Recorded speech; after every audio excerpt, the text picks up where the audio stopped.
Chapter 1391. Gayunpaman, madali niyang naiiwasan ang kanilang mga atake dahil sa kanyang pambihirang bilis at kahangahangang kasanayan sa labanan. Minsan, iniiwasan niya ang kanilang mga atake mula sa isang kakaibang anggulo, gumagalaw ang kanyang katawan tulad ng isang makinis na ahas. Minsan, ang bilis ng kanyang kontra-atake ay nagdulot ng pagkalito sa kanyang mga kalaban. Tuwing pinapakita niya ang kanyang mahabang espada, lumilikha siya ng maliwanag na enerhiya ng espada, na kumikislap na parang kidlat at sinisira ang mga atake ng kanyang mga kalaban. Narito ang isa mula sa akin. Asteroid Spark.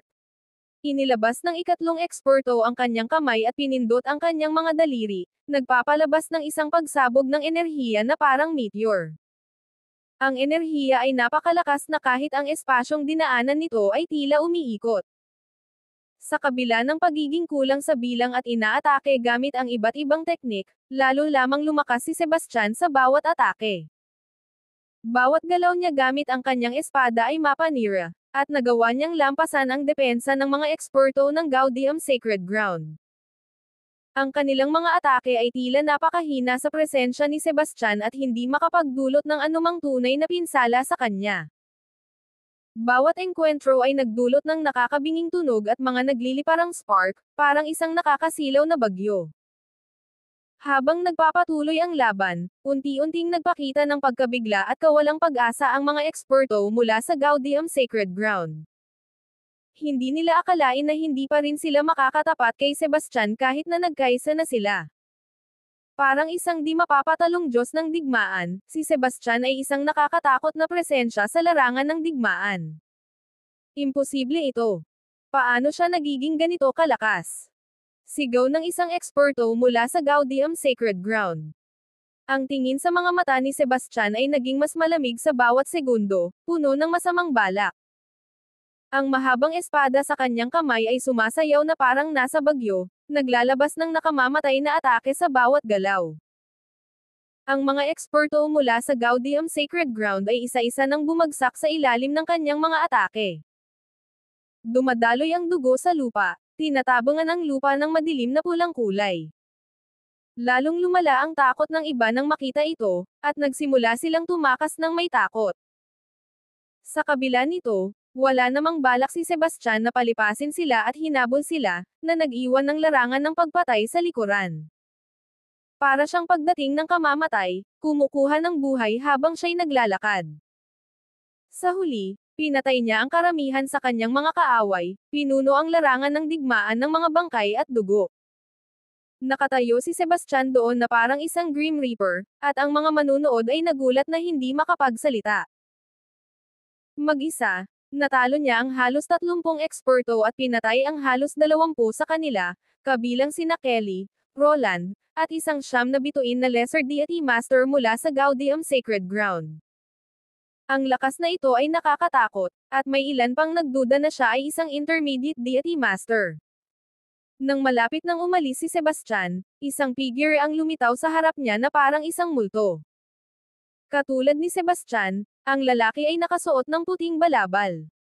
Matipuno at matangkad, siya ay tila tahimik, ngunit para sa iba, siya ay parang isang mapanganib na tao.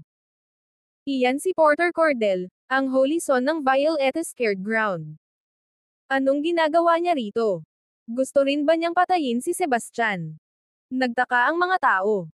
Bagaman hindi nagpakita ng takot si Sebastian sa labas, may masamang pakiramdam siya sa kanyang dibdib. Kung nasa labas sila, may kalamangan siya dahil sa kanyang malakas na pangangatawan at hindi niya talaga papansinin si Porter. Pero ngayon na ang katawan ng lahat ay gawa sa pinagsamang enerhiya, ang lakas ng kanilang katawan ay tinutukoy ng kanilang antas ng pagsasanay. Si Sebastian ay isang 8 bituing mas mababang Diyos, samantalang si Porter ay isang 2-star Intermediate Deity Master. Ang pagkakaiba sa pagitan nila ay napakalaki.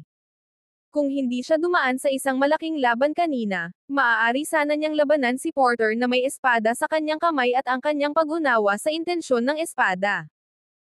Ngunit ngayon, hindi na siya kapantay ni Porter matapos magamit ang kalahati ng kanyang espiritual na enerhiya. Ipinatong ang kanyang mga kamay sa likod, tiningnan ni Porter si Sebastian at ngumisi. Ang performance mo kanina ay nagulat ako, pero hindi nito binabago ang katotohanan na isa kang mahina at kaya kitang asikasuhin gamit lang ang isang kamay. Chapter 1392. Sabi ni Sebastian, Porter, magkasekta tayo. Bakit mo ginagawa to? Isang madilim na tingin ang bumalot sa mga mata ni Porter. Parehong sekta. Naghampas siya at idinagdag, ang nararamdaman ni Anastasia para sa iyo ay parang buto sa aking lalamunan. Ngayon, ipapaintindi ko sa iyo ang pagkakaiba sa pagitan natin. Tinutukan siya ni Sebastian ng masamang tingin. Ginagawa mo ba ito sa akin dahil kay Anastasia?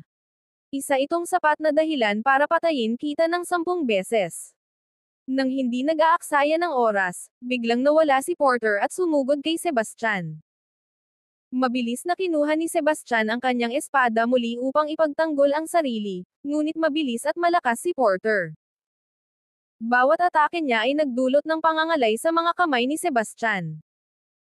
Sa lahat ng kanyang lakas, ginamit ni Sebastian ang intensyon ng espada upang labanan si Porter, ngunit ang huli ay ngumisi lamang ng may paghamak at tinanggi ang kanyang intensyon ng espada.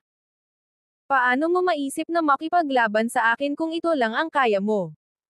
Pang-asar ni Porter. Pinipigilan ang kanyang mga ngipin, patuloy na inaalog ni Sebastian ang kanyang espada.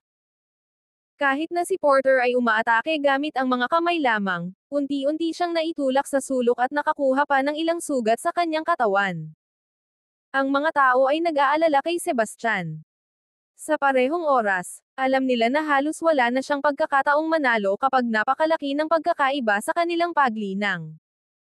Lalong naging mabangis si Porter sa bawat atake, at si Sebastian ay nasa kawalan na, pilit na kumakapit. Tapusin na natin ito. Sigaw ni Porter at nagbigay ng malakas na suntok. Isang nakabibinging pagsabog ang sumunod. Kahit na itinaas ni Sebastian ang kanyang espada at hinaranggan ito, ang napakalakas na enerhiya ay itinapon siya ng ilang talampakan palayo sa kalagitnaan ng hangin, sa mukha siya ng maraming dugo at tumama ng mabigat sa lupa. Habang nahihirapan siyang tumayo, tinignan niya si Porter nang may galit sa kanyang mga mata, ngunit mayroong maraming kawalang kapangyarihan sa mga ito. Kung nasa kanilang tunay na mga katawan sila, kumpiyansa siyang kaya niyang talunin si Porter, pero sa ngayon, malayo pa siya sa pagiging kapantay nito. Anong tingin mo? Alam mo na ba ang pagkakaiba natin ngayon? Masayang sinabi ni Porter. Bagaman tumanggi si Sebastian na aminin ito, wala siyang magawa upang mabago ang sitwasyon. Papatayin kita ngayon. Kapag bumalik ka, magtago ka na lang sa City Square tulad ng pagong. Kung hindi, papatayin kita tuwing makikita kita. Kapag natapos na ang pagsasanay ng kaluluwa, wawasakin ko ang iyong tunay na katawan, sabi ni Porter at handang ibigay ang huling hampas. Bigla, isang kakaibang alon ang umugang mula sa langit, at isang magandang babae ang umakyat na parang isang diwata itinuro niya gamit ang kanyang mga daliri at nagpalabas ng isang pagsabog ng enerhiya, pinilit si Porter na umatras. Si Porter ay napaatras at napatingin sa tahimik na pagkabigla sa mahiwagang babaeng biglang sumulpot, isang hindi maipaliwanag na pagkamangha ang sumiklab sa kanyang dibdib. Ang mga tao sa paligid ay nakatingin din, puno ng gulat at kuryosidad sa biglaang pangyayaring ito. Ang magandang babae ay dahan-daang lumapag. Nakadamit ng maputlang dilaw na mahabang damit, para siyang isang tauhan sa isang kwentong pambata habang ang mga laylayan ng kanyang damit ay sumasayaw sa hangin. Ang kanyang madilim at makinang na buhok ay bumagsak sa kanyang mga balikat, at ilang hibla nito ay sumasayaw ng banayad sa hangin. Siya ay maputi na may mga tampok sa mukha na tila hinubog ng Diyos mismo. Ang kanyang symmetrical na kilay ay bahagyang nakatungo pataas at may bakas ng katapangan. Maliwanag, malalim, at misteryoso ang kanyang mga mata, at nahihirapan ang mga tao na lumayo pagkatapos tumingin sa mga ito. Sa ilalim ng kanyang matangkad na ilong ay may pares ng mga labi na parang seresa. Ang bahagyang nakataas na mga gilid ay may dalang bahagyang ngiti na mahirap hulihin. Siya ay elegante, na para bang walang anumang bagay sa mundong ito ang makakapagpaligalig sa kanya, at bawat galaw niya ay naglalabas ng pambihirang alindog. Tulad ng pagkakaroon niya ng malapangarap na alindog ng isang diwata, dala rin niya ang isang pakiramdam ng kapangyarihan na pumipigil sa iba na saktan siya. Tahimik siyang tumayo, at ang mga tao sa paligid ay hindi namamalayang naaakit sa kanya. Parang ang oras ay huminto sa pagdaloy sa kanyang presensya. Gayunpaman, agad siyang nakilala ni Sebastian. Siya si Mindy, ang babaeng nakasama niya lang ilang araw na ang nakalipas. Sobrang galit siya sa kanya na hanayda siyang pirapirisuhin siya, at nagulat siya na tumutulong pa ito sa kanya ngayon. Sino ka? Tanong ni Porter nang may pagdududa. Chapter 1393. Sa isang simpleng atake kanina, nagbigay si Mindy kay Porter ng malaking pakiramdam ng pang-aapi. Sa akin ang buhay niya, sabi ni Mindy sa isang melodyosong tinig. Isang tingin ng pag-aalinlangan ang lumitaw sa mga mata ni Porter nang marinig niya ang mga salita nito, ngunit hindi siya naglakas loob na kumilos ng walang pag-iingat dahil sa kanyang kapangyarihan. Hindi pinansin si Porter, dahan-daang humarap si Mindy kay Sebastian na may komplikadong ekspresyon sa kanyang mga mata. Kabadong hinarap ni Sebastian ang kanyang tingin, nagtataka kung ano ang gagawin niya. Sebastian Wilder, akala mo ba makakapagtago ka sa akin? Sabi niya sa malambing na boses na may galit na halos hindi maramdaman. Binuksan ni Sebastian ang kanyang bibig ngunit hindi alam kung ano ang sasabihin. Ang mga tao ay huminga ng malalim, tahimik na pinapanood ang eksenang ito. Humakbang si Mindy pasulong, at umatras si Sebastian. Napagpasyahan mo na ba kung paano ka mamamatay? Patuloy siyang lumapit sa kanya, ang kanyang nakabibinging enerhiya ay nagpapahirap sa kanya na huminga. Huwag kang lalapit. Babala ni Sebastian ng malakas, nakatitig ng diretso sa kanya. Kung hahakbang ka papasulong, sasabihin ko sa lahat kung ano ang nangyari at ipapaalam ko sa kanila na ikaw ay isang walang utang na loob na tao. Subukan mo. Malaki ang pagbabago sa ekspresyon ni Mindy. Noong panahong iyon, siya at si Sebastian ay pinakuluan ng mga kapatid na Raven at nagtalik pagkatapos noon. Hindi niya dapat ipaalam sa sino man na nangyari ito. Papatayin mo rin naman ako. Bakit hindi ko gagawin yon? Tanong ni Sebastian na may pang-aasar. Mindy ay sumimangot sa kanya habang kinagat ang kanyang mga ngipin. Hindi niya inasahan na magiging napakabastos niya at bantang siya pa. Gayunpaman, lalo lamang naging mausisa ang mga manunood kung ano ito. Magaling. Palalampasan kita ngayon, pero hindi pa ito tapos. Pagkatapos mag-isip, nagpasya si Mindy na umatras muna. Sa anumang kaso, magkakaroon siya ng oras pagkatapos nito para ayusin ang kanilang alitan kay Sebastian. Samantala, nagmadaling tumakas si Sebastian. Bagaman gustong habulin ni Porter, nag-aalala siyang baka ma-offend si Mindy. Sebastian, kahit na natalo siya kay Porter, at naging isa sa mga taong dapat katakutan sa lugar na ito.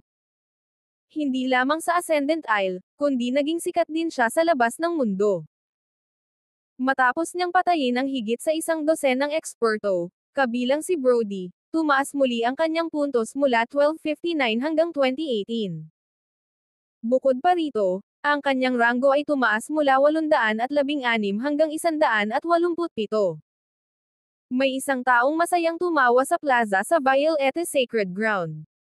Napakalakas nito na kahit sa pangunahing tuktok ay maririnig, at hindi lamang ang mga tao sa plaza ang makakarinig nito. Ang tawanan ay mula kay Orion. Siya ay labis na nasa sabik at puno ng sigla. Sa simula, ala siyang gaanong pag-asa kay Sebastian at umaasa lamang na hindi siya matatalo ni Graham. Hindi inaasahan, nagbigay si Sebastian ng napakalaking sorpresa sa kanya. Sa loob lamang ng ilang araw, umabot ang kanyang ranggo sa 187.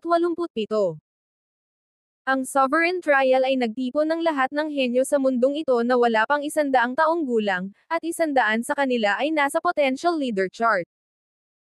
Gayunpaman, tanging ang mga henyo na wala pang 50 taong gulang ang nasa Potential Leader Chart, ngunit marami ring mga eksperto na nasa pagitan ng 50 hanggang 100 taong gulang. Halos imposibleng makapasok sa top 200 kung hindi ka isang Intermediate Deity Master. Ang ranggo ni Porter ay 72 lamang, at si Anastasia ay nasa ika-100 at 9 na pwesto. Mula sa 5 nangungunang pribadong alagad, ang ranggo ni Adam ang pinakamataas sa 173, habang ang iba pang 4 ay may ranggo na higit sa 200. Kung ikukumpara, ang ranggo ni Sebastian na 187 ay tila kahanga-hanga. Tumingin kay Ryan, sinabi ni Orion. Magpusta tayo. Akala ko matatalo ako, pero mukhang hindi ko na kailangang matakot. Chapter 1394.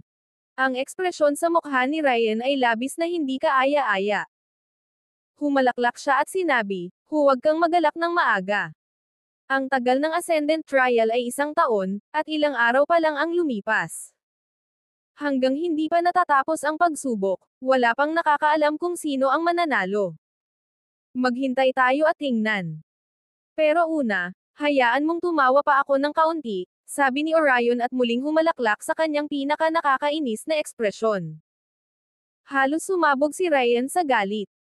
Hindi niya may tatago ang pag-aalala sa kanyang mga mata at maaari lamang siyang manalangin na mapatay si Sebastian ng ilang beses pa. Tungkol kay Graham, hindi na siya umaasa sa kanya. Biglang tumaas ang puntos ni Sebastian, maliwanag na inagaw niya ang mga puntos mula sa maraming tao, at sapat na ito upang patunayan ang kanyang lakas. Isang katulad na eksena ang nagaganap sa Divinopolis Square, ngunit ang nagiging masigla sa pagkakataong ito ay si Tobias. Samantala, ang iba pang 3 patriarka at si Silas ay labis na nagalit. Habang biglang tumaas ang mga puntos ni Sebastian, ang mga puntos ng iba mula sa mga prestihiyosong pamilya ay bumagsak ng kalahati. Walang kahit anong pag-iisip, alam na ng lahat kung ano ang nangyari. Sa Ascendant Isle, purnasok muli si Sebastian sa Death Canyon kahit na si Mindy at Porter ay humahabol sa kanyang buhay, no hindi siya tumakas at dito siya pumunta sa halip, na isang medyo matapang na hakbang. May dahilan siya kung bakit siya nandito. Sabi nga, ang pinakamapanganib na lugar ay minsang pinakaligtas. Gayunpaman, hindi siya narito upang manghuli ng mga combat pixie dahil mas madali siyang mahuhuli noon. Di nagtagal, nakarating siya sa mainit na bukal at ibinabad ang kanyang ulo sa tubig. Maaaring sumipsip ng mental na enerhiya mula sa bukal, at ang bilis nito ay halos kasing bilis ng panghuhuli ng mga combat pixies. Siyempre, gagamitin niya ang napakagandang lugar na ito sa kanyang kapakinabangan. Sa katunayan, kaunti lamang ang nakakaalam tungkol sa hot spring na ito, ngunit bihira ang pumupunta dahil nasa kalaliman ito ng Death Canyon. Maraming combat pixies sa paligid at mga high-level na pixies sila. Ang mga regular na kalahok ay hindi nakapasok kahit kailan. Sa kabilang banda, ang mga kalahok na sapat ang lakas para makapunta dito ay hindi nagustuhan ang mabagal na pag-absorb ng mental na enerhiya, o hindi ito nakapagpataas ng kanilang puntos. Noong huli nang nandito si Mindy, ang pagsasanay ay 2 punto lamang. Ang pangunahing layunin niya ay maligo. Gayunpaman, hindi alintana ni Sebastian ang mga puntos. Sa halip na manghuli ng mga combat pixies, mas mabilis ang pagkuha ng mga puntos mula sa iba. Sa isang kisap mata, lumipas ang mahigit 1 buwan ng ganon-ganon na lang, at maraming nangyari sa pagsubok sa loob ng panahong iyon. Ang mental na kakayahan ni Sebastian ay nakagawa ng isang malaking tagumpay sa antas ng siyam na bituin na mas mababang Diyos. Kasabay ng pagtaas ng kanyang pagsasanay, ang mga epekto ng mainit na bukal ay hamina sa kanya. Dahil hindi tumaas ang kanyang mga puntos sa panahong ito, bumagsak ang kanyang ranggo mula 187 hanggang 6,321. Ang mga tao sa labas ay nag-isip na siya ay nagpasiklab ng isang malakas na tao at nagtago nang makita nilang hindi tumaas ang kanyang puntos sa loob ng mahigit 1 buwan. Hindi makita ng mga kalahok ang ranggo ng ibang tao, kaya hindi nila alam kung ano ang nangyayari. Ngunit matagal nang walang nakakita sa kanya, at inisip nila na umalis na siya sa lugar na ito. Sa katotohanan, lahat ng malalakas na kalahok ay umalis na dahil ang mga mataas na antas na combat pixies sa lugar na ito ay nahuli na. Ang mga may kakayahan ay patungo sa kailaliman ng Ascendant Isle dahil mas malapit sila sa sentro, mas marami ang mga mataas na antas na combat pixies. Pagkatapos umalis sa Death Canyon, pumunta si Sebastian sa plaza ng lungsod upang alamin ang kasalukuyang sitwasyon. Sa kanyang gulat, ng lungsod ay nakaranas ng malaking pagbabago dahil marami na ang nagsimula ng kanilang mga negosyo. May ilan na naglagay ng mga pwesto para magbenta ng mga espiritual na halamang gamot, armas, at mga espiritual na artepakto. May island ding nagbukas ng mga tavern. Dahil ang mga katawan ng mga kalahok ay gawa sa pinagsamang enerhiya, hindi sila makapagdadala ng anumang sandata o espiritual na mga artepakto. Kaya, ang mga armas at espiritual na artepakto na binibenta dito ay nakuha sa pamamagitan ng pagsubok. Ang mga armas at espiritual na artepakto ay maaaring magpataas ng lakas sa laban, kaya't mahal ang mga ito at nagsisimula sa 1,000 puntos. Oo, hindi magagamit ang mga puntos para sa pagbili sa labas ng mundo, ngunit magagamit ito para sa kalakalan sa plaza ng lungsod. Ang alak at mga espiritual na halamang gamot na binibenta dito ay maaaring magpataas ng mental na kakayahan, kaya't mabenta ang mga ito. Chapter 1395. Pumasok si Sebastian sa isang tavern. Maraming tao sa loob, mahigit sa 100 at nagkukwentuhan habang nag-enjoy sa kanilang mga inumin. Ang ilan ay nag-uusap tungkol sa kanilang mga kamakailang karanasan, habang ang iba naman ay nag-uusap tungkol sa mga bagong balita. Pagkatapos makahanap ng upuan sa tabi ng bintana, umorder si Sebastian ng inumin at nakinig sa kanilang usapan habang umiinom. Doon niya natuklasan ang ilang kapaki-pakinabang na impormasyon. Nalaman na lang na hindi umalis sina Roland, Ignatius, at ang kanilang grupo sa lugar na ito. Sa halip, nagnanakaw sila ng mga puntos mula sa iba, na nagdulot ng labis na takot sa lugar na karamihan sa mga tao ay hindi na naglakas loob na umalis sa plaza ng lungsod. Alam mo ba kung saan madalas mag-hangout sina Roland at ang iba pa? Tanong ni Sebastian sa isang lalaki sa tabi niya. Sumagot ang lalaki, karaniwan silang naglalagi sa Death Canyon. Mag-ingat ka kung pupunta ka roon. Tumanggo si Sebastian at umalis. Sa daan, napansin niya na ang bilang ng mga combat pixies ay labis na nabawasan sa lugar na ito. Parang naubos na sila. Kaya, oras na para siyang umalis sa lugar na ito. Gayunpaman, gusto niyang hanapin sina Roland at ang iba pa para magsaya kasama sila bago umalis. Sa madilim na bangin, napalibutan ni na Roland, Ignatius, at Brody si Cordelia kasama ang kanilang mga tagasunod. Sa pangit na mukha ni Roland ay mayroong nakakadiri at bastos na ekspresyon. Ang kanyang masamang mga mata ay kumikislap, at isang malaswang ngiti ang nakasabit sa kanyang mga labi. Habang naglalakad siya sa paligid ni Cordelia na may masamang balak, siya'y tumawa at walang pakundangang sinabi, "Prinsesa Cordelia, sumuko ka sa amin, at ipinapangako naming magkakaroon ka ng kapana-panabik na karanasan." Nagtawanan siya ng malakas, at tumawa rin si Ignatius sa tabi niya, na may masamang ngiti. Nakangiting may puot at puno ng kasamaan, iniunat ni Ignatius ang kanyang maruruming kamay patungo kay Cordelia. Samantala, si Brody ay mukhang kasing bastos, nakatitig kay Cordelia nang may kasabikan. Ang kanilang mga tagasunod ay mas nakakadiri pa, dumudura at lumulunok na parang mga gutom na lobo. Pinagsabihan ni Cordelia ng may galit, "Umalis kayo, kayong mga walang hiya."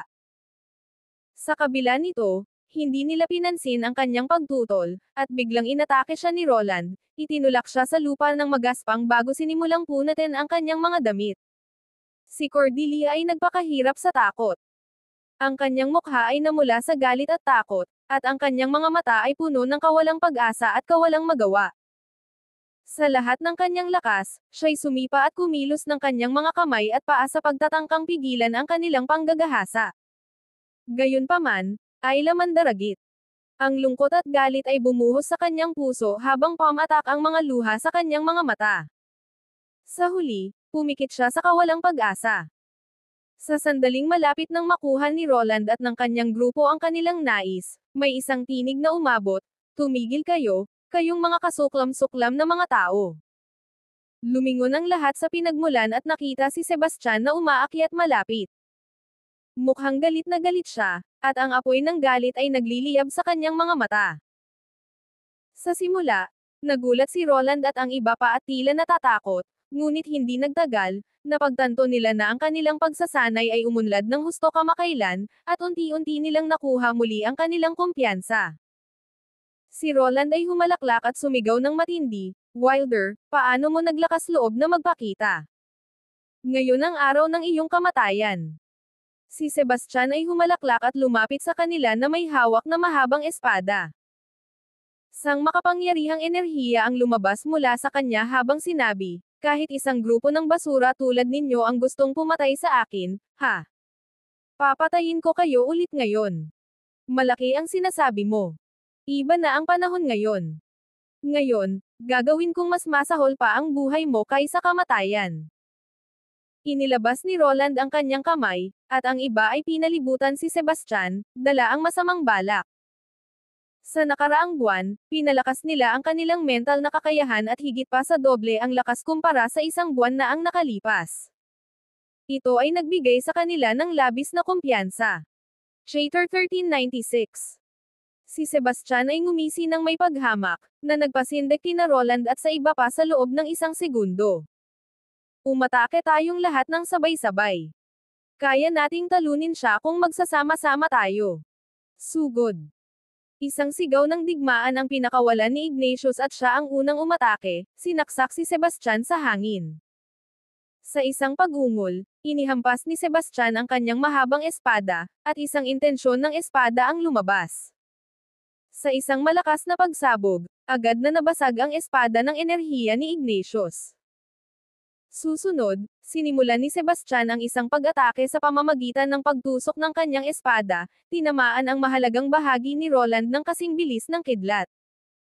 Mabilis na ginamit ni Roland ang kanyang sandata upang harangin, ngunit ang atake ni Sebastian ay napakalakas na siya'y napalipad ng higit sa 30 talampakan ang layo.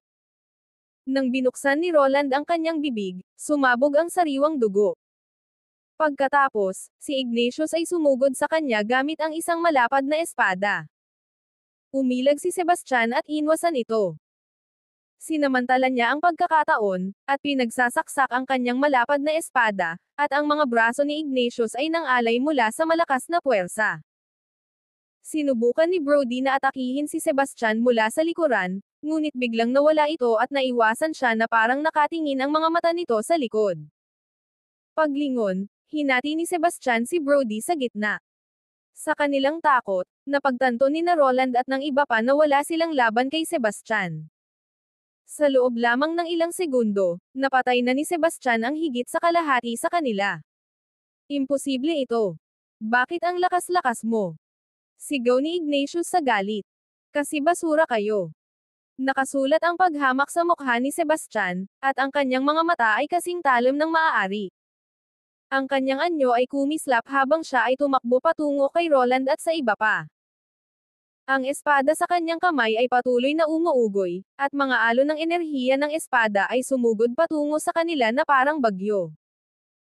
Hindi na kayang pigilan ni na Roland at ng iba pa ang mga ito, at nang muling inihampas ni Sebastian ang kanyang espada ng buong lakas, isang nakakasilaw na liwanag mula sa espada ang agad na bumalot kina Roland at Ignatius. Sila'y humiyaw sa sakit, at ang kanilang mga katawan ay nagsimulang kumislap ng maliwanag. Isang segundo ang lumipas, naging maliwanag na mga tuldok sila at nagkalat sa hangin. Takbo. Ang natitirang mga tagasunod ay natatakot na natataranta at tumakbo ng kasing bilis ng kanilang makakaya. Nakita ni Cordelia ang lahat at nanatiling tahimik sa pagkabigla. Noong tea party, nakita rin niyang nakikipaglaban si Sebastian, pero hindi ito kasing nakakabigla ng ngayon. Pinaisipan pa niyang baka umabot na siya sa intermediate deity realm. Kung hindi, paano siya magiging ganon kalakas? Dahil sila'y mga maliliit na isda lamang, hindi na pinansin ni Sebastian ang mga ito at lumingon na lamang kay Cordelia. Okay ka lang. Okay lang ako. Salamat, Sebastian. Puno ng pasasalamat ang mga mata ni Cordelia. Kung hindi nagbigay ng tulong si Sebastian sa tamang oras, siya ay maaaring naabuso ng grupong iyon. Kung nangyari iyon, siya ay magdaranas ng labis na kalungkutan kahit na hindi ito ang kanyang tunay na katawan. Walang anuman, pero may ilang bagay akong hindi maintindihan. Isa kang prinsesa, pagkatapos ng lahat. Paano nila nagawa yun sa iyo? At bakit wala man lang isang gwardya sa tabi mo? Tanong ni Sebastian, naguguluhan. Pinatay ng mga tao ko si Roland at ang kanyang grupo ng mga tulisan. May lakas ng loob silang gawin ito sa akin dahil sinusuportahan sila ni Maximilian, paliwanag ni Cordelia sa pamamagitan ng mga ngiping nakagat. Ano ang mga plano mo pagkatapos nito? Tanong ni Sebastian, tinitingnan siya. Pwede ba akong sumunod sa'yo? Tumingin si Cordelia sa kanya ng may pag-asa. Kanina lang, nakita niya ang kanyang nakakatakot na lakas. Kung makakasunod siya sa kanya, hindi na siya kailangang matakot kay Roland at sa iba pang mga tulisan na katulad niya. Dahil nandito ka sa rehiyong ito, dapat mong malaman na may mga tao ring humahabol sa buhay ko. Mas delikado pa para sa iyo na sundan ako. Sa palagay ko, dapat kang umalis sa lugar na ito nang mabilis hanggat maaari. Ang Ascendant Isle ay napakalaki. Hindi magiging madali para kay Roland at sa iba pa na hanapin ka kung magpapalit ka ng lokasyon, suhestyon ni Sebastian. Bukod sa pagiging maganda, si Cordelia ay isang prinsesa. Ang sinumang lalaki ay hindi magdadalawang isip na sumang-ayon sa kanyang kahilingan, ngunit tinanggihan siya ni Sebastian ng walang pag-aalinlangan. Ayaw niyang magdala ng pasanin sa Canva. Bukod pa rito, tuso si Cordelia at hindi siya kasing simple ng kanyang hitsura. Ayaw niyang magamit siya nito. 1397. Siguro iyon na lang ang tanging paraan, sabi ni Cordelia na may buntong hininga, ang mukha ay puno ng pagkadismaya. Pagkatapos, naghiwalay sila ng landas, at si Sebastian ay nagtungo sa gitnang bahagi ng Ascendant Isle. 2 araw ang lumipas, nakarating siya sa isang malawak na hanay ng bundok. Dumating siya dito dahil may nalaman siya tungkol sa lugar na ito noon pa. Sinasabing mayroong puno ng glassheart sa loob ng mga bundok na ito. Ang punong glassheart ay isang bihirang espiritual na halaman. Sinipsip nito ang asensya mula sa kalikasan, araw, at buwan. Sa kalaliman ng lupa bilang ugat nito, maaari lamang itong alagaan pagkatapos ng 1,000,000 taon. Ang punong glassheart ay namukadkad tuwing milenyo. Nagbunga ito ng mga prutas na glassheart sa susunod na milenyo at pagkatapos ay hinog sa isa pang milenyo. Ang prutas ng glassheart ay tumulong upang magtipon ng mental na kakayahan at isang mahalagang sangkap upang mapalakas ang mental na kakayahan. Nabalitaan na may lumitaw na prutas ng glassheart sa kabisera 1,000 taon na ang nakalipas at ibinente ito sa napakalaking halagang 500 bilyong espiritual na bato sa isang auction. Ipinakita nito kung gaano ito kahalaga.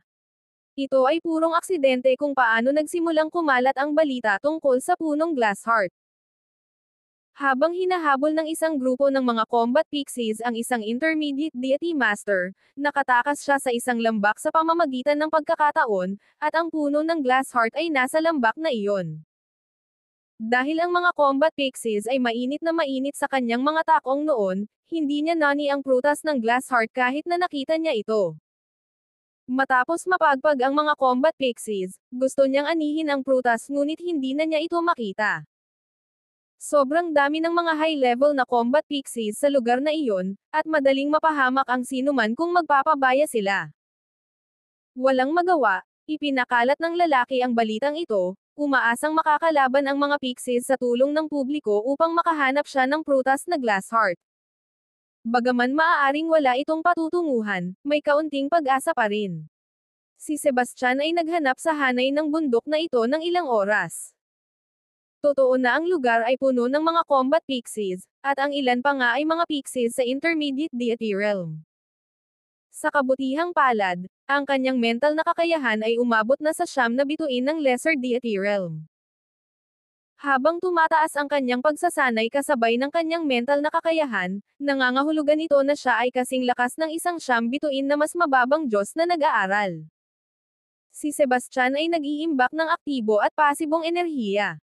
Parehong malakas ang mga enerhiya, at mas malakas pa kapag pinagsama. Bukod pa rito, siya ay may kaliwanagan sa layunin ng espada at may magandang espada. Kaya, ang isang karaniwang mas mababang Diyos na combat pixies ay hindi siya kayang talunin. Matapos talunin ang isang combat pixie, handa na si Sebastian na magpatuloy sa paghahanap sa ibang direksyon nang bigla siyang naamoy ng isang espesyal na amoy. Ang amoy ay kaaya-aya at nakabibighani, ngunit sa susunod na segundo, mabilis na dumaloy ang kanyang dugo sa kanyang mga ugat, at isang hindi maipaliwanag na kasiyahan ang nagsimulang kumalat mula sa kanyang ulo, tinatanggal ang lahat ng pagod mula sa mga nakaraang araw. Malamang ito ang glass heart fruit. Wala nang ibang naisip si Sebastian na maaaring magkaroon ng ganitong malaking epekto sa pamamagitan lamang ng amoy nito kundi ang glass heart fruit.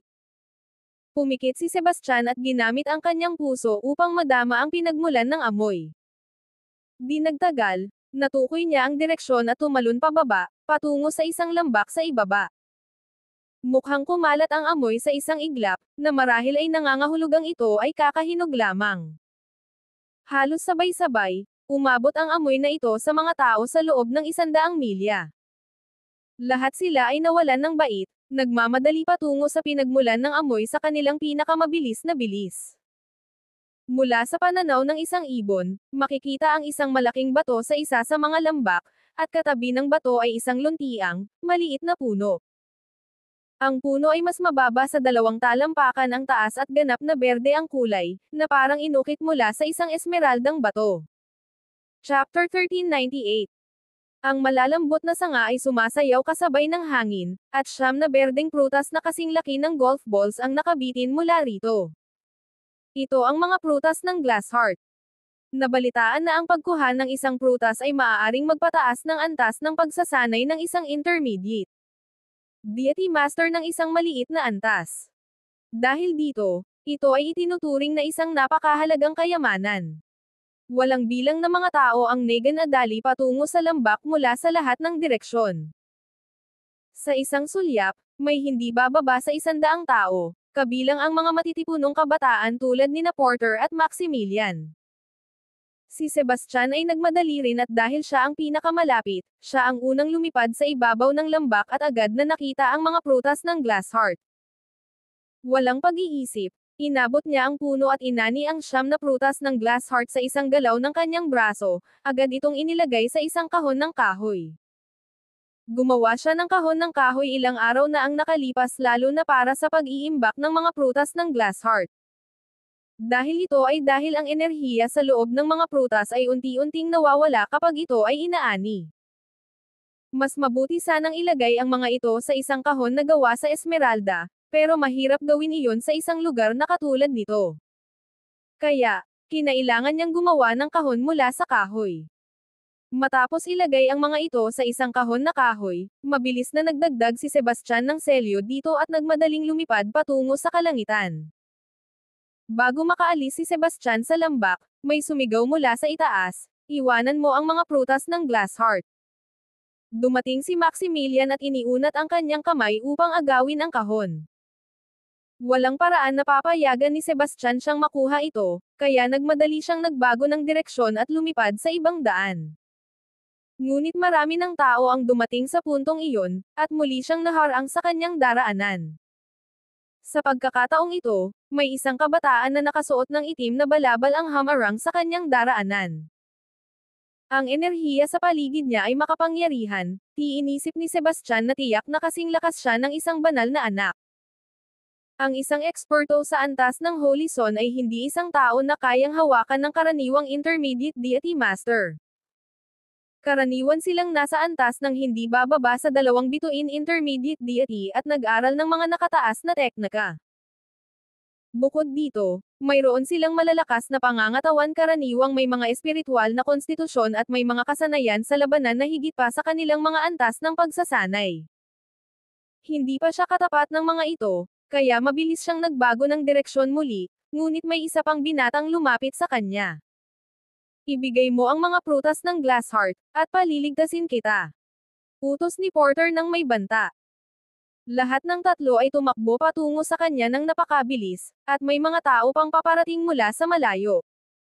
Sa isang iglap, natagpuan ni Sebastian ang kanyang sarili na napapaligiran ng walang paraan upang makatakas. Nang makita niyang papalapit na ang mga tao sa kanya, itinaas niya ang kahon sa kanyang mga kamay at sumigaw, "Tumigil, kayong lahat." Kung hindi, Sisirain ko ito. Nang makita nilang ang pananakit kay Sebastian ay magdudulot ng pinsala sa mga prutas, huminto si Maximilian at ang iba pa sa kanilang mga hakbang. Batang pasaway, mas mabuti pang ibigay mo sa akin ang mga prutas, o siguradong mamamatay ka ng masakit. Banta ni Maximilian ng may galit. Bakit niya ito ibibigay sa'yo? Dapat ibigay niya ito sa akin. Tumanggi ang lalaking nakasuot ng itim na balabal na sumuko. Malupit na sinabi ni Porter, Sebastian, sa kabila ng ating hindi pagkakaintindihan, mula tayo sa parehong sekta. Ibigay mo ito sa akin, at magbabahagi ako ng isa sa iyo. Kayong lahat gusto ang mga iyon, pero hindi ko alam kung sino ang dapat magkaroon. Paano kung ganito? Magkaroon kayo ng laban, at ibibigay ko ang mga iyon sa mananalo, mungkahi ni Sebastian. Batang pasaway, sinubukan mo kaming lokohin gamit ang ganitong mababang uri ng pagkana. Ang kapal ng mukha mo. Kung hindi mo ibibigay ang mga prutas ng glass heart, huwag mong sisihin ako kung magiging walang awa ako, babala ni Maximilian ng walang emosyon. Kung ganon, subukan mo nang makipaglaban para dito, sabi ni Sebastian at itinapon ang kahon ng kahoy sa kalangitan. Ang lumilipad na kahon na gawa sa kahoy ay nakakuha ng atensyon ng lahat. Ang kanilang mga mata ay puno ng kasakiman at pananabik, na para bang ang pinakamahalagang kayamanan ay nasa kahon na gawa sa kahoy. Sa akin to. Sigaw ni Maximilian at tumalon siya sa kahon ng kahoy ng una, sobrang bilis na nakalikha siya ng hangin. Mangarap ka. Tawa ng lalaki sa itim na balabal at sinundan siya ng malapit, kumikilos na parang anino hindi mahulaan at magaan. Chapter 1399. Hindi nagpapatalo, kumilos si Porter ng mabilis at lumitaw sa tabi ng kahon, ipinatong niya ang kanyang kamay, sinubukang abutin ito. Kasabay nito, sumali ang iba pang mga eksperto sa agawan ng kahon, bawat isa ay nagpapakita ng kanilang mga mahikal na teknik. Bigla, ang lambak ay napuno ng mga alitaptap, at narinig ang mga pagsabog habang nagbanggaan ang iba't ibang enerhiya. Si Sebastian ay nakatayo sa isang sulok, tahimik na pinapanood ang eksenang ito. Ang mga gilid ng kanyang mga labi ay bahagyang umangat at nagpakita ng halos hindi mapansin na ngiti. Mag-enjoy kayo. Ko na ang mauuna, sabi ni Sebastian at lumipad palabas ng lambak. Ang atensyon ng lahat ay nasa kahon na gawa sa kahoy, at walang nag-abala sa kanya.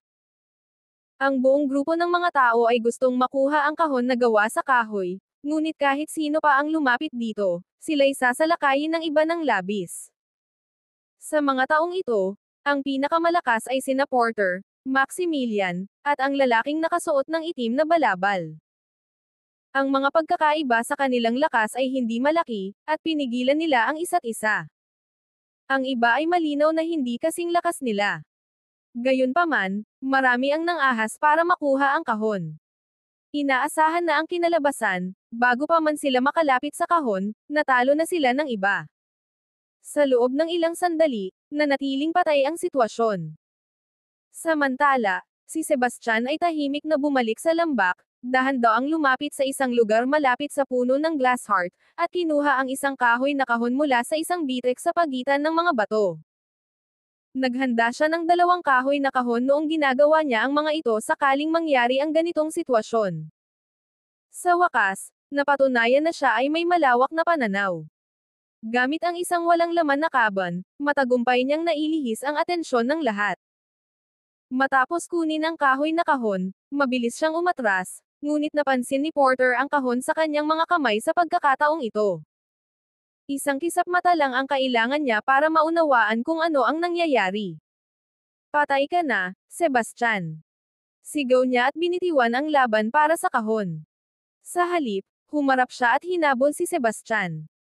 Unti-unti, napagtanto ng iba na niloko sila ni Sebastian at napuno ng galit. Kuhain siya. Huwag siyang palampasin. Nagsimula ng habulin ng lahat si Sebastian. Bagaman mabilis si Sebastian, unti-unti siyang naligaw sa isang mahirap na sitwasyon na maraming tao ang humahabol sa kanya. Anong gagawin ko? Bulong niya sa sarili ng may panghihinayang, hindi inaasahang magiging matyaga ang mga taong ito. Nang siya'y mawalan ng pag-asa, nakita niya ang isang pamilyar na tao sa harap. Mindy. Napaluhod ang mukha ni Sebastian. Alam niya kung gaano siya kinasusuklaman nito. Kung mapunta siya sa mga kamay niya, hindi lamang ang mga prutas ng glass heart ang mawawala, kundi pati na rin ang kanyang buhay. Habang iniisip niya ang kanyang mga pagpipilian, biglang sinabi ni Mindy, tumakas ka, tutulungan kitang maantala sila. Nabigla si Sebastian. Isang biyaya na hindi siya pinatay nito, pero nag-alok pa itong tulungan siyang paunahin ang mga humahabol sa kanya. Ano ang nangyayari? Malapit na si Porter at ang iba pa. Walang natitirang oras para mag-isip, pinili ni Sebastian na magtiwala kay Mindy at dumaan sa tabi niya. Sa proseso, pinanatili niya ang kanyang pag-iingat laban sa kanya sakaling bigla siyang atakihin nito. Gayunpaman, hindi siya nag-atake at sa halip ay tumalon siya patungo kay Porter at sa iba pa. Matapos umalis si Sebastian sa kanyang tabi, lumipad siya palabas ng lambak nang hindi lumilingon. Puno ng kalituhan at pag-iingat, hindi niya naintindihan kung bakit biglang tumulong sa kanya si Mindy. Isang matinding labanan ang sumiklab sa pagitan ni Mindy at ng iba pa, at ginamit niya ang kanyang pinakamakapangyarihang mga kasanayan at teknika upang labanan sila. Nakita na mataas ang kasanayan ni Mindy, kaya hindi nagpakampante sina Porter at ang iba pa at ibinuhos nila ang lahat ng kanilang lakas laban sa kanya. Sa lambak, patuloy na umuugong ang tunog ng laban, at kumikislap ang mga spark habang nagbanggaan ang iba't ibang enerhiya. Kahit na nag-iisa si Mindy sa pakikipaglaban, hindi siya mukhang nababahala. Ang kanyang lakas ay talagang nakakatakot. Chapter 1400. Humigop ng malalim na hininga, si Sebastian ay lumipad na parang kidlat na puti at nawala sa malayo. Siya ay naglakbay sa himpapawid ng napakabilis at sa wakas ay nakatagpo ng isang nakatagong yungib upang magtago. Maingat niyang inalis ang isang malaking bato at ginamit ito upang isara ang pasukan ng yungib. Ikinawag niya ang kanyang mga kamay, mabilis niyang itinayo ang isang matibay na hadlang na pumipigil sa enerhiya.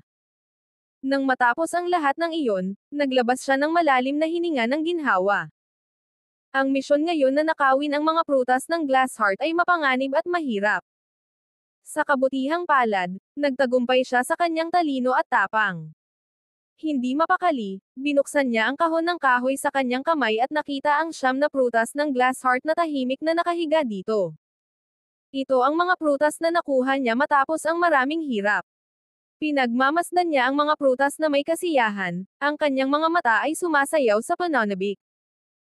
Buong-buo ang kanyang kaalaman na ang 9 na prutas na ito ay magdadala sa kanya ng malaking bentahe na hindi niya kailanman naisip. Maingat niyang kinuha ang isang prutas at dahan-daang inilagay ito sa kanyang bibig. Sa sandaling pumasok ang prutas sa kanyang bibig, ito ay naging malamig na daloy ng hangin at kumalat na parang umaagos na tubig. Sa isang kisap mata, umabot ito sa bawat bahagi ng kanyang katawan. Naramdaman ni Sebastian na ang kanyang mental na kakayahan ay patuloy na tumataas na parang kumukulong tubig, at ang kanyang isipan ay naging napakalinaw. Parang nakikita niya ang lahat sa mundong ito ng napakalinaw. Makaraan ang ilang sandali, dahan-dahan niyang binuksan ang kanyang mga mata, at isang ngiti ng kasiyahan ang lumitaw. Tulad ng inaasahan, ang kanyang mental na kakayahan ay umabot na sa intermediate deity realm. Talagang mahiwaga ang prutas ng glass heart. Bulalas ni Sebastian sa kanyang isipan. Nagpasya siyang kumilos habang mainit pa ang sitwasyon, kaya't kumain siya ng pangalawang glass heart fruit. Ngunit sa pagkakataong ito, ang pagtaas ng kanyang mental na kakayahan ay mas mababa ng malaki. Pinagpag ang kanyang mga ngipin, kinain niya ang pangatlong prutas. Sa wakas, nakalusot siya sa antas ng 2 bituin na gitnang Diyos. Pareho ang mga mahalagang sangkap at mga pil. Ang mga epekto ay pinakamabuti sa unang paggamit. Pagkatapos noon, ang mga epekto ay bababa ng malaki, naisip niya ng tahimik. Hindi niya ipinagpatuloy ang pag-inom ng mga prutas nang walang pag-iisip. Bagaman maaari siyang umakyat sa isa pang mini-level kung pinino niya ang natitirang mga prutas, nakita niyang napakalaking pag-aaksaya nito. Dahan-dahan siyang tumayo at nagunat, tinapos ang pagsasanay sa pagkakataong ito. Nang lumabas siya sa kuweba, parang ganap na ibang mundo ang kanyang naramdaman. Ito ay dahil ang kanyang mental na kakayahan ay mas mataas na ngayon. Sa kaunting pagsisikap, kaya niyang saklawin ang higit sa 12 milyang radios gamit ang kanyang mental na utos. Maging ang isang maliit na langgam ay hindi makakatakas sa kanyang sensitibong pandama. Tumalon sa hangin, umipad si Sebastian patungo sa kailaliman ng Ascendant Isle. Ang mga combat pixie ay maaari ring lumipad, at ang posibilidad na makatagpo ng mga ito habang lumilipad ay napakataas. Karaniwan, tanging ang mga malalakas na cultivator lamang ang may lakas ng loob na magpakatapang sa paglipad. Sa kasalukuyan, si Sebastian ay may lakas, at ang dami ng mga combat pixies na maaaring maging banta sa kanya ay hindi ganoon karami. Sa daan, natalo niya ang karamihan sa mga combat pixies na umatake sa kanya sa isang galaw, ilang sa kanila lamang ang nagdulot sa kanya ng kaunting problema, pero madali lang niyang nalutas ang mga ito. Ilang araw ang lumipas, natapos ang unang yugto. Ang mga kalahok na nasa ibaba ng ranggo na 10,000 ay nawala na parang mga namamatay na bituin. Sa loob ng ilang segundo, ilang libong tao ang nawala. Bagaman ang mga taong ito ay naging liwanag at nawala, ang mental na enerhiya na kanilang natanggap ay hindi mawawala dahil hindi sila pinatay. Pagbabalik nila sa kanilang tunay na katawan, tataas ang kanilang mental na kakayahan, na naging mahalagang pagkakataon ang karanasang ito. Pumasok ang pagsubok sa ikalawang yugto, at nag-evolve ang mga combat pixies sa panahong ito. Lahat sila ay umangat ng antas, at ang kanilang mga antas ay maaaring makilala mula sa kanilang mga kulay. Ang mga pixie na nasa pinakamababang antas ay kulay pula. Sila ay kasing lakas ng 7 bituing mas mababang Diyos at pinakamarami sa bilang. Isang mahina na kalahok ay hindi man lang makatalo sa isa sa kanila. Sunod ay ang mga orange combat pixies, na katumbas ng 8 bituing mas mababang Diyos. Ang mga dilaw na combat pixies ay 9 na bituin na mas mababang Diyos, ang mga berdeng pixies ay 1 bituin na gitnang Diyos, ang mga cyan pixies ay 2 bituin na gitnang pixies, ang mga asul na pixies ay 3 bituin na gitnang Diyos, at ang mga purple na pixies ay 4 na bituin na gitnang Diyos.